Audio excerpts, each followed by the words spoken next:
So I'd like to start today with a quote. I'm a big quotes guy, so this one is one that really kind of fits for today.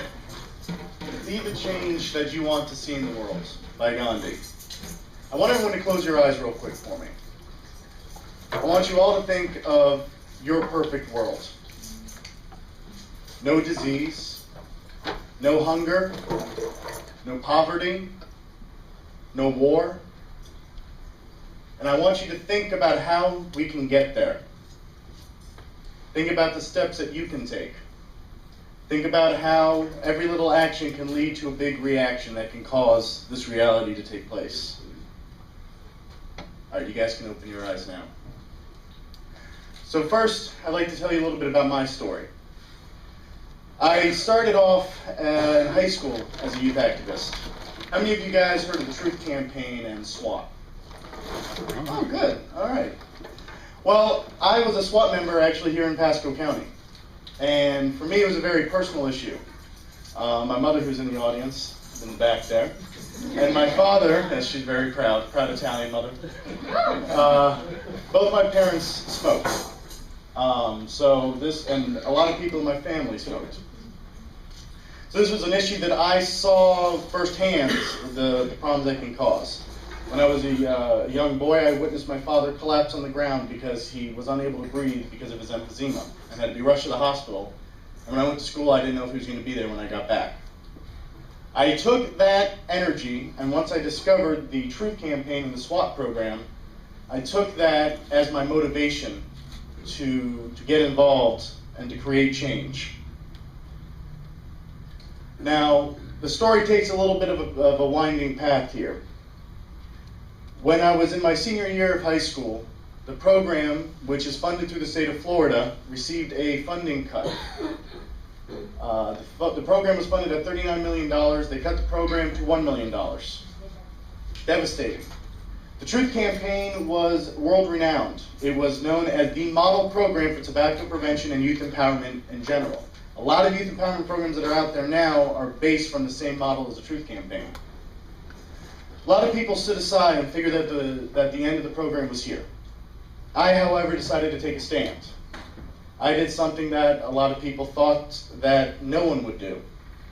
I actually filed a lawsuit against the governor of Florida at the time, Governor Jeb Bush. Thank you. Not to get political there, but I filed a lawsuit, and it was requiring full restoration of funds. The program was so important to me and so important to so many people that I decided that I had to take a stand and defend it. I wasn't just going to let it go away.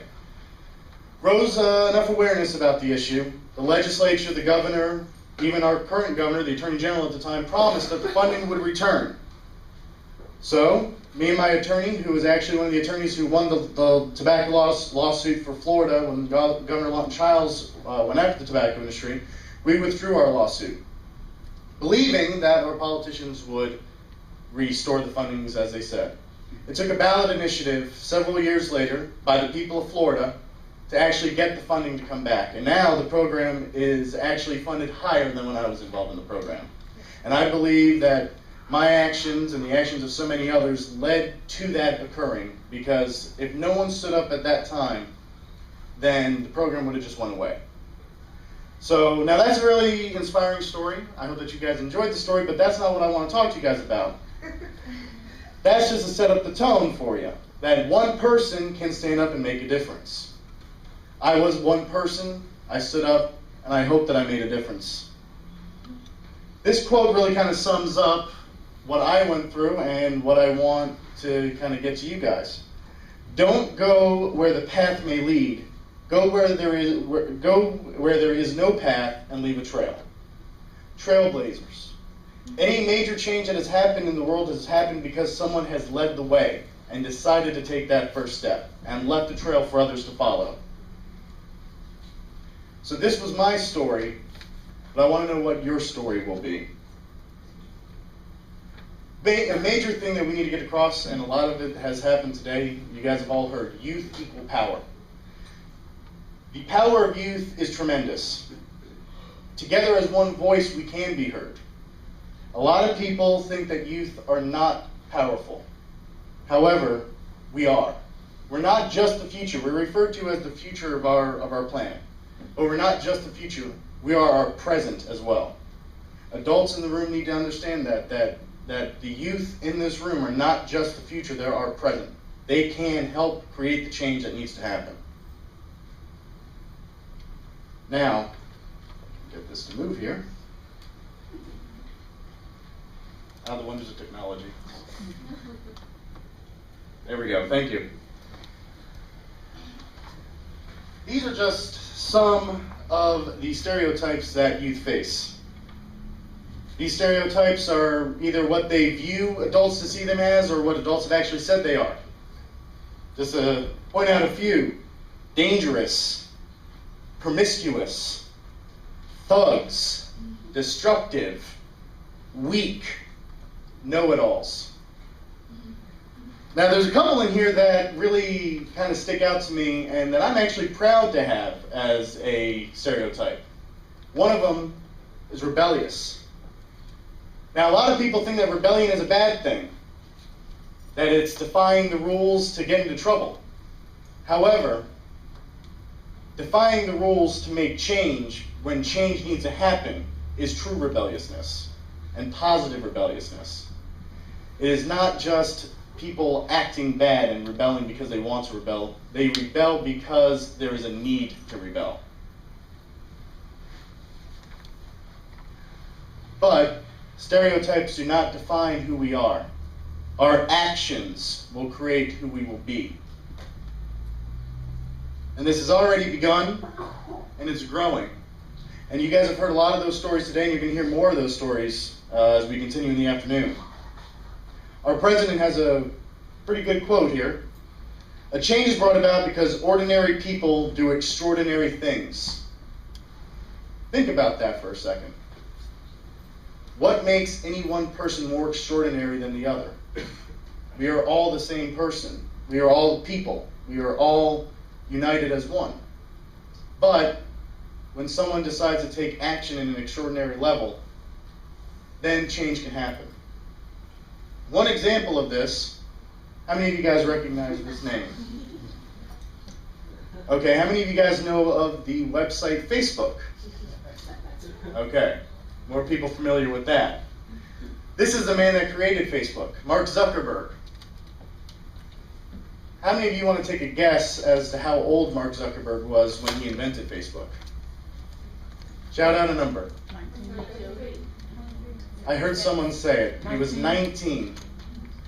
19 years old, in college, developed a website that now has over 500 million users. It is larger than the United States of America. This was one man that had an idea that changed the world and changed the way that we communicate. It does not always have to be activism. It doesn't always have to be politics. This man created the way we communicate. Recreated the way that we communicate. Now off of that, we have Twitter and other websites and other social networking tools that make our world smaller, that make us closer. Now, we've heard the term the millennial generation today. Millennial generation is our current generation, the youth in this room. I see it as two different, a split in the middle though of the generation. Generation Y and Generation I. Generation Y is my generation, the late teens to mid-20s, not too mid. We are Generation Y. Generation I are tweens and mid-teens. And actually Generation I is also referred to as Generation Z, since Y, Z, I don't know what's going to happen after this generation. I just wanted to start over again. But the I is also for internet and iPod, iPhone, all those good things. However, I see it a little bit different. Generation Y, my generation, began challenging the status quo. We began asking, why are things the way they are? Why haven't we been heard? Why should we let this happen, whatever this may be? And why not challenge the status quo? We began that journey. Generation I, the younger people in this room, and go ahead and take that to the next level, they can create change. I can be heard. I won't stand on the sidelines, and I can lead to progress. The youth in this room have that power, and they just need to know that they have that power. So you may be asking yourself, what can I do? What can I do to create change? I want you guys to think, well, you got to take your first step. The journey of 1,000 miles begins with a single step. This is why it's important to take that first step. Now, I want you guys to think of what your passions are. It could be anything. It could be you have a passion for music. It could be you have a passion for the environment. Anything. What would your next step be to make that passion become true change? It's not wanting to work for me. Okay. Discover your passion. I want someone in the room to volunteer to come up here with me. Someone who's not a speaker. Sorry. You guys had your time. Come on up here.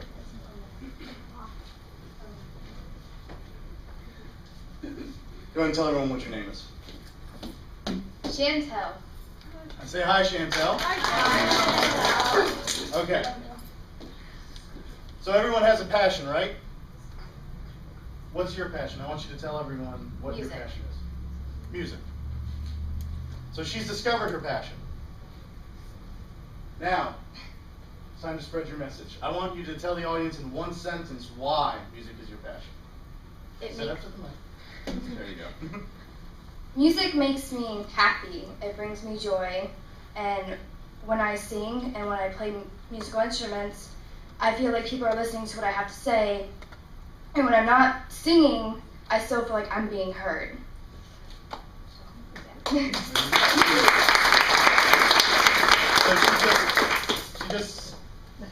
She just gave her passion. Oh, there we go. That does okay. She just gave her passion a voice by spreading her message. Now you need to empower others. Now I want you to tell the audience what they can do to help spread the passion of music to others. What you think they can do to help. I have no idea. Okay. Well then, in this situation, you would ask what they can do to help. So the next step obviously would be to empower others, as we said. Now, after you empower others, you need to create that movement. And there's really nothing that you have to do here. It just kind of happens.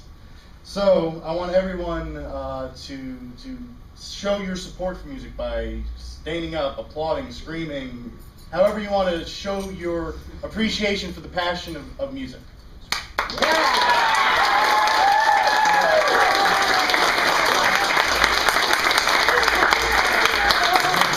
Congratulations, you just created a movement in this room. Yay!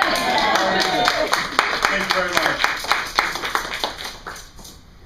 So now this accomplishes change. Everyone in this room now feels passionate about music, right? Yes.